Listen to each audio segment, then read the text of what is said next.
नमस्कार। जरा सोचिए, एक व्यक्ति जो सालों तक एक संगठन के लिए एक प्रचारक के रूप में काम करता है और फिर वो सीधे सत्ता के शिखर तक पहुंच जाता है। पहले मुख्यमंत्री और अब एक केंद्रीय मंत्री। जी हां, हम बात कर रहे हैं मनोहर लाल खट्टर की। चलिए उनकी इस कहानी को थोड़ा और करीब से जानते हैं। तो सबसे बड़ा सवाल यही उठता है ना, कि आखिर ये हुआ कैसे। एक बिल्कुल सामान्य व्यापारी परिवार से आने वाला व्यक्ति, जिसका कोई बड़ा राजनीतिक बैकग्राउंड नहीं था, वो न सिर्फ हरियाणा जैसे राज्य का मुख्यमंत्री बना, बल्कि आज केंद्र सरकार में भी एक अहम जिम्मेदारी निभा रहा है। तो आइए इस सफर की हर एक परत को खोलकर देखते हैं। तो चलिए शुरुआत करते हैं एकदम बेसिक बातों से। सबसे पहले ये जान लेते हैं कि मनोहर लाल खट्टर हैं कौन। तो देखिए, उनका जन्म हुआ था 5 मई 1954 को हरियाणा के रोहतक जिले में एक गांव है निंदाना। राजनीतिक दल है भारतीय जनता पार्टी और जैसा कि हम सब जानते हैं, हरियाणा के मुख्यमंत्री रह चुके हैं और अभी फिलहाल भारत सरकार में केंद्रीय मंत्री हैं। अच्छा, उनकी राजनीति को समझने के लिए ना, उनके जीवन के उस दौर में जाना बहुत जरूरी है जिसने उनके व्यक्तित्व की नींव रखी। और वो दौर था राष्ट्रीय स्वयंसेवक संघ में बिताए गए करीब 40 साल। एक बहुत ही आम साधारण से व्यापारी परिवार में उनका जन्म हुआ, लेकिन युवावस्था में ही उन्होंने एक ऐसा फैसला लिया जिसने उनकी पूरी जिंदगी की दिशा ही बदल दी। वो राष्ट्रीय स्वयंसेवक संघ यानी आरएसएस से जुड़ गए। और ये कोई छोटा मोटा जुड़ाव नहीं था। उन्होंने लगभग 40 साल, पूरे 40 साल एक पूर्णकालिक प्रचारक के रूप में काम किया। जरा इस समर्पण के बारे में सोचिए। 40 साल का मतलब है कि आप अपना पूरा जीवन एक विचारधारा को समर्पित कर देते हैं।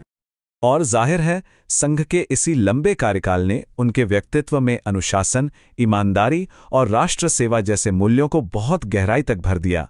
और आगे चलकर यही गुण उनकी राजनैतिक पहचान का सबसे बड़ा आधार बने। चलिए अब आगे बढ़ते हैं।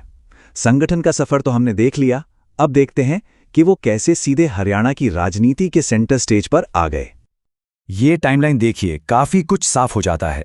1977 में एक प्रचारक के तौर पर शुरुआत हुई, फिर एक लंबा सफर और सीधा 2014 में वो हरियाणा के मुख्यमंत्री बने। 2019 में दूसरा कार्यकाल मिला और अब 2024 से एक नई पारी शुरू हुई है केंद्रीय मंत्री के रूप में। आपको पता है, 2014 की उनकी जीत सिर्फ एक जीत नहीं थी, वो ऐतिहासिक थी। क्यों? क्योंकि वो दशकों में हरियाणा के पहले गैर जाट मुख्यमंत्री बने, एक ऐसे राज्य में जहां राजनीति अक्सर जातिगत समीकरणों के इर्द गिर्द घूमती है। ये एक बहुत ही बड़ा और सांकेतिक बदलाव था। तो ठीक है, वो मुख्यमंत्री तो बन गए, लेकिन उनका काम करने का तरीका कैसा था? उन्होंने हरियाणा के लिए क्या बड़े काम किए? चलिए उनके कार्यकाल के कुछ मुख्य कामों पर एक नजर डालते हैं।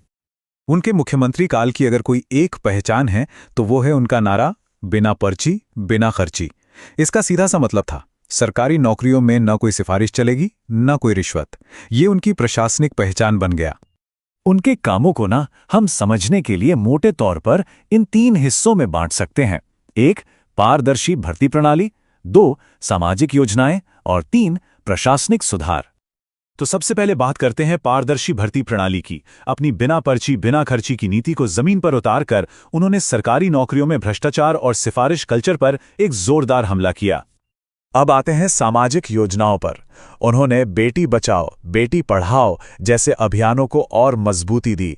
साथ ही परिवार पहचान पत्र यानी पीपीपी जैसी एक नई योजना शुरू की, जिसका मकसद था कि सरकारी योजनाओं का लाभ सीधे जरूरतमंद परिवारों तक पहुंचे। और तीसरा पॉइंट है प्रशासनिक सुधार। उन्होंने ई-गवर्नेंस और डिजिटल सेवाओं पर बहुत जोर दिया ताकि सरकारी कामकाज आसान और पारदर्शी हो सकें। इसके अलावा कानून व्यवस्था और भ्रष्टाचार के खिलाफ उनकी छवि एक सख्त प्रशासक की बनी रही। तो हरियाणा में 2 कार्यकाल पूरे करने के बाद उनका सफर अब पहुंच चुका है देश की राजधानी दिल्ली। साल 2024 में उन्हें केंद्र सरकार में मंत्री बनाया गया। अब वो अपने लंबे प्रशासनिक अनुभव का इस्तेमाल राष्ट्रीय स्तर की नीतियों और योजनाओं को बनाने में कर रहे हैं। ये उनके करियर का एक बिल्कुल नया अध्याय है। तो कुल मिलाकर मनोहर लाल खट्टर का व्यक्तित्व और उनकी राजनीतिक विरासत आखिर है क्या? उन्हें किस तरह के नेता के रूप में देखा जाता है? सबसे पहली चीज जो उनके बारे में कही जाती है वो है उनकी छवि। सादा जीवन, उच्च विचार। वो अपनी सादगी और जमीन से जुड़े अंदाज के लिए जाने जाते हैं, जो आजकल की राजनीति में बहुत कम देखने को मिलता है। दूसरी पहचान है एक ईमानदार और अनुशासित नेता की। उनके संघ के दिनों की जो ट्रेनिंग है, वो उनके काम करने के तरीके में साफ साफ झलकती है। और हाँ, आखिर में एक मजबूत प्रशासक की पहचान। वो सख्त और कई बार अलोकप्रिय फैसले लेने से पीछे नहीं हटते, और इसी वजह से उनकी छवि एक टफ एडमिनिस्ट्रेटर की बनी है। तो हम इस चर्चा को यहीं एक सवाल के साथ खत्म करते हैं कि मनोहर लाल खट्टर की संगठन से सत्ता तक की ये जो राजनीतिक यात्रा है, ये हमें क्या सिखाती है? क्या ये विचारधारा के प्रति समर्पण की कहानी है, या फिर जमीनी स्तर पर काम करके शीर्ष तक पहुंचने की एक मिसाल? ये जरूर सोचने वाली बात है।